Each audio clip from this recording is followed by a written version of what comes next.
Ready for an adventure? This time, we're taking a deep dive into Paris. Not just any trip to Paris, though. This Yeah? is a journey through some of the city's hidden histories. You've got a 3-day walking route, 32.4 kilometers, jam-packed with fascinating stories. The kind of stories you won't find in your typical guidebook. It's for anyone who loves those did you know moments, the little historical nuggets. The ones that make you go, wait, what? So whether you're planning a trip or just fascinated by history, this is for you. We're going to uncover some surprising facts, maybe even a few scandals. Who knows? This deep dive might just change how you see the City of Lights. Ready to explore. Let's start at the iconic Arc de Triomphe.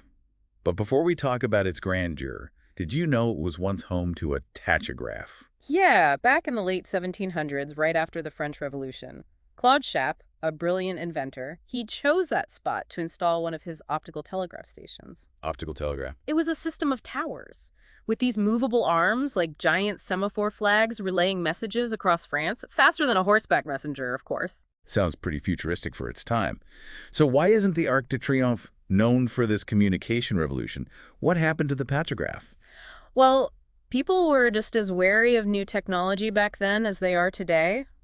Rumors spread. Oh no, what kind? People said the tachograph was being used to send secret messages, maybe even to enemies of the Republic. Ah, that classic fear of the unknown. Exactly. And fueled by suspicion, an angry mob stormed the Arc de Triomphe. Then, They destroyed the tachograph. Chappe himself, the inventor, barely escaped with his life. wow, that's wild. It's a reminder that even the most groundbreaking innovations can face resistance, especially when they challenge the way things are done. So true. Progress isn't always a straight line. From a communication revolution that failed, let's move to a place that witnessed a revolution of a very different kind, the Place de la Concorde. The square, it's seen it all. Celebrations, protests, and even executions. It's most famous, though, as the height where Louis XVI met his fate during the French Revolution. Oh wow, I can just imagine the atmosphere, the tension, the crowds. It must have been intense. And there's this chilling anecdote. After Louis VI was beheaded, a man, he jumped onto the scaffold, dipped his hands in the king's blood, and shouted, "Jacques de Molay, now you are avenged." Okay, now that's a story straight out of a history thriller. Who is Jacques de Molay? Why would someone shout that at the execution? De Molay was the last Grand Master of the Knights Templar, a powerful medieval order. Centuries earlier, he was accused of heresy and burned at the stake by King Philip V of France. Ah, so this cry at the execution wasn't just about Louis VI. It was about something much older. Centuries of resentment boiling over. It makes you think. Are there echoes of those past injustices that still resonate with us today? That's a good question. The Place de la Concorde, it's a reminder that history is never truly over. It shapes the present in ways we might not even realize. Absolutely. Now let's look up. Even the obelisk at the Place de la Concorde has a story to tell. Oh, it definitely does. This obelisk was a gift from Egypt to France in the 1830s, but there's a twist. The very top, the Pyramidion, is a modern replacement. Wait, so the original top is missing. What happened? Disappeared centuries ago, sometime in the 6th century BC. Wow. A historical heist. Imagine someone scaling that massive monument. It boggles the mind. It wasn't until 1998 that a new one capped with gold was created to complete the obelisk as it would have originally looked. Like a puzzle piece from the ancient world, finally falling into place. Makes you think about all the stories that are lost to time, right? The mysteries we may never solve. That's the beauty of history, though. There's always more to uncover, more to learn. Absolutely. Speaking of uncovering, our next stop takes us to the Galerie Nationale du Jeu de Paume during World War II, a place typically known for its art, but it became entangled in a much darker chapter of history. Right. During the Nazi occupation, it was transformed into a storage facility for looted artwork. Thousands of pieces stolen from Jewish families across France. It's chilling to think of such beauty being used for such a horrific purpose. High-ranking Nazi officials, including Hermann Goering, would visit to select pieces for themselves, or for Hitler's planned museum in Linz. It's heartbreaking.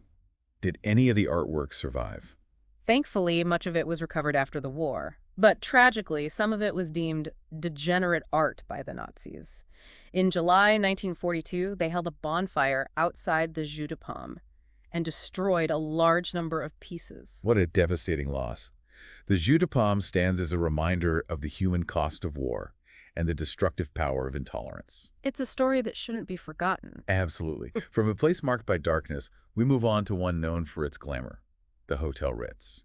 Ah, the Ritz. Luxury, elegance, Parisian mystique. But it also has a darker side. Tell me more.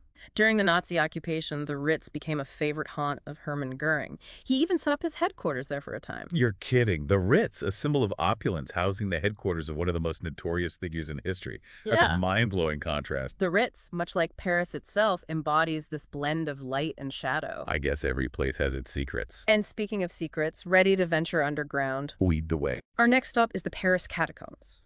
But before we descend into this subterranean world, let's talk about its rather unsettling origin story.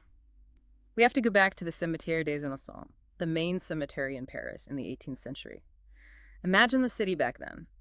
Overcrowded, the air thick with the stench of decay, the ground unstable under the weight of countless bodies. It sounds more like a nightmare than a final resting place. It was, and it became a major health hazard, especially after a series of cholera epidemics. Oh, wow. Faced with this growing crisis, the city made a radical decision: exhume millions of skeletons and move them to a new location. Millions. Where did they put them all? The catacombs.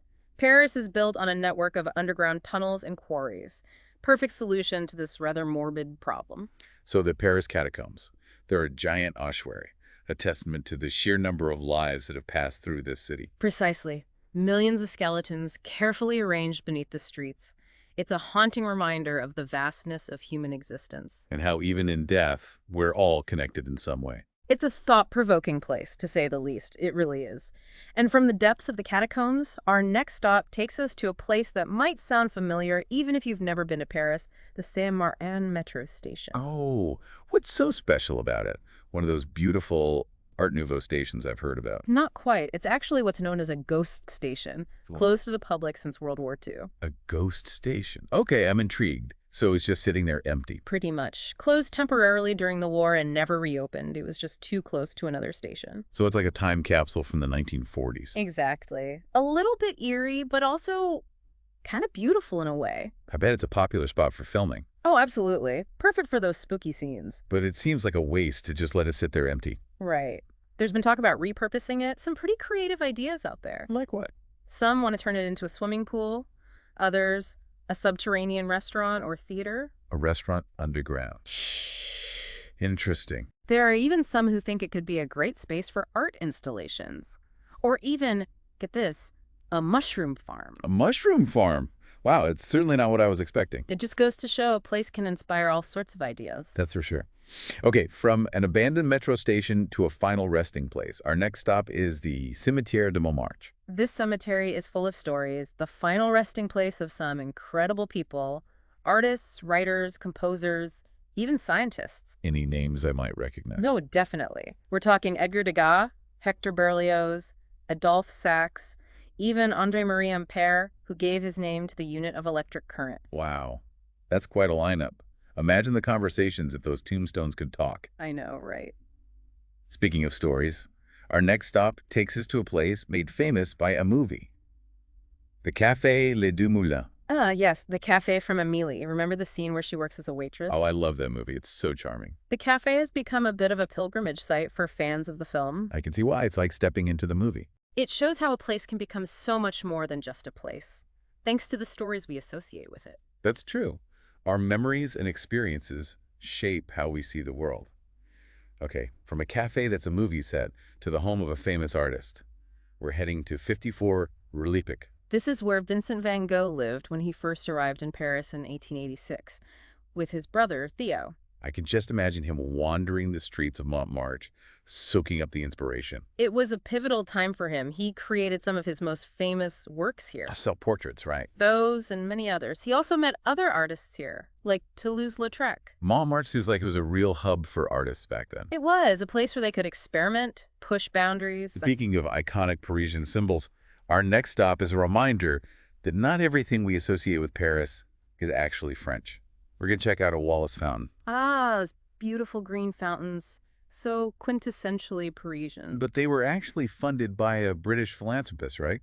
Richard Wallace. That's right. He had a deep love for Paris and wanted to help the city after the Franco-Prussian War. What a gesture. He saw there was a shortage of clean drinking water, so he funded the construction of these public fountains. What a wonderful gift, Hmm. both practical and beautiful. Okay, from a symbol of generosity to a monument dedicated to love, our next stop is the Place des Abbesses, home to the I Love You wall.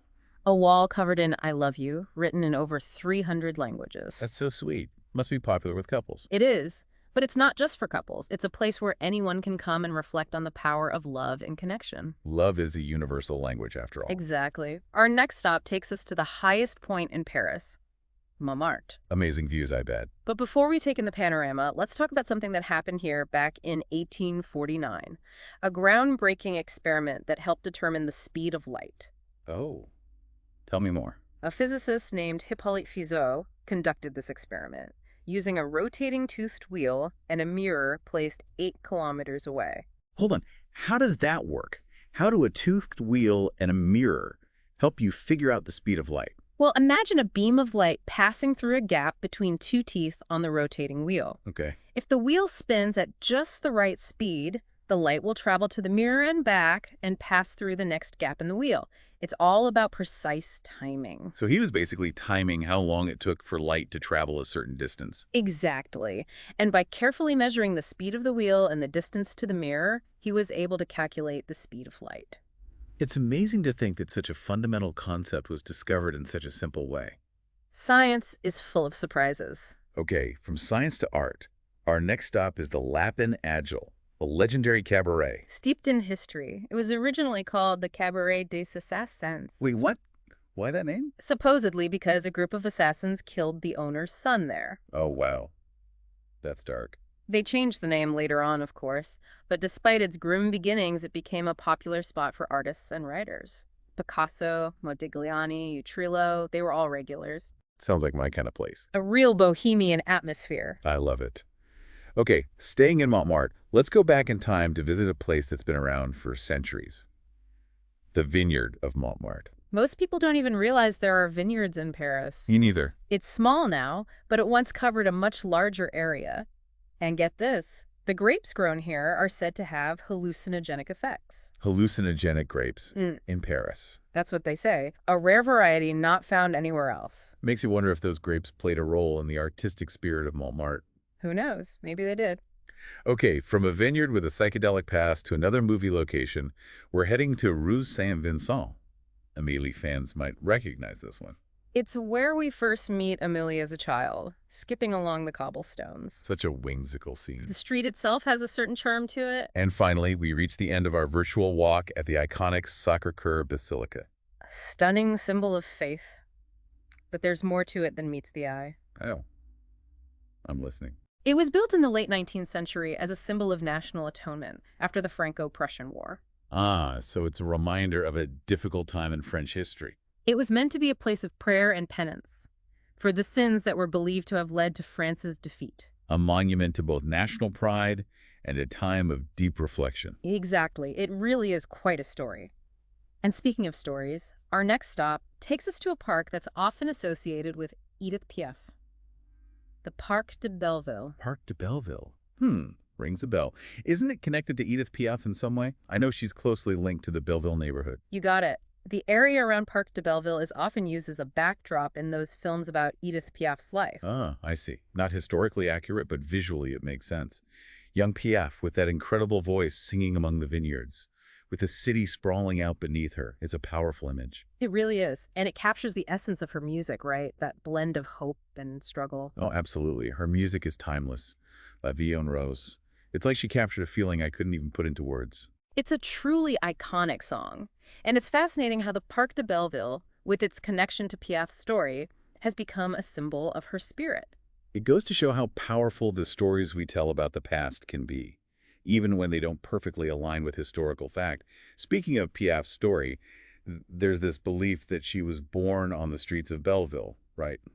But that's not entirely true. You're right. Belleville was definitely her stomping ground. But she was actually born at the Hôpital Tenon, which, to be fair, is in the same arrondissement. So the legend lives on. Sometimes the stories we create around these figures are just as powerful as the facts, right? I think so. It's a reminder that history is always being reinterpreted, seen through the lens of our collective memory. Well said. Okay, our final stop takes us to Père Lachaise Cemetery, where Edith Piaf is buried, among many others. Père Lachaise, it's almost like an open-air museum. You could spend days there just wandering and discovering stories. It's the final resting place for so many amazing people. Jim Morrison, Oscar Wilde, Chopin. To name a few. I've heard that Piaf's grave is one of the most visited. Oh, definitely.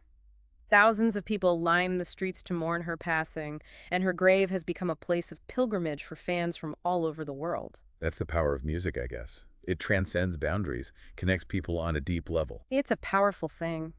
But before we wrap up, we need to talk about one more resident of Père Lachaise, Victor Noir. His story is a bit unconventional. Ah, yes, Victor Noir, the journalist who became a legend. Not just for his writing, but for the rather unusual sculpture on his tomb. The anatomically detailed one. That's the one. He was shot and killed in a duel by Prince Pierre Bonaparte in 1870. The circumstances of his death, well, they made him a martyr for the Republic. A tragic story. But it's the sculpture that's made his grave so famous, right? It's become a bit of a fertility symbol. It has. Legend has it that if you kiss the statue on the lips and rub a certain part of his anatomy, it'll enhance your fertility. Or help you find a husband. A little bit odd, but hey, whatever works. I guess it shows that people are always looking for meaning, even in the most unexpected places. Exactly. Well, that brings us to the end of our journey through Paris. We've walked through centuries, uncovered hidden stories, and maybe even busted a few myths along the way. We've seen how the grand narratives of history are intertwined with the personal stories of those who lived and breathed in this incredible city. Paris is a city of endless surprises, a place where history, art, and a touch of whimsy all come together. As we conclude our deep dive, remember this. Every corner holds a story, so keep your eyes open, your mind curious, and be ready to be surprised by what you discover. Bon voyage.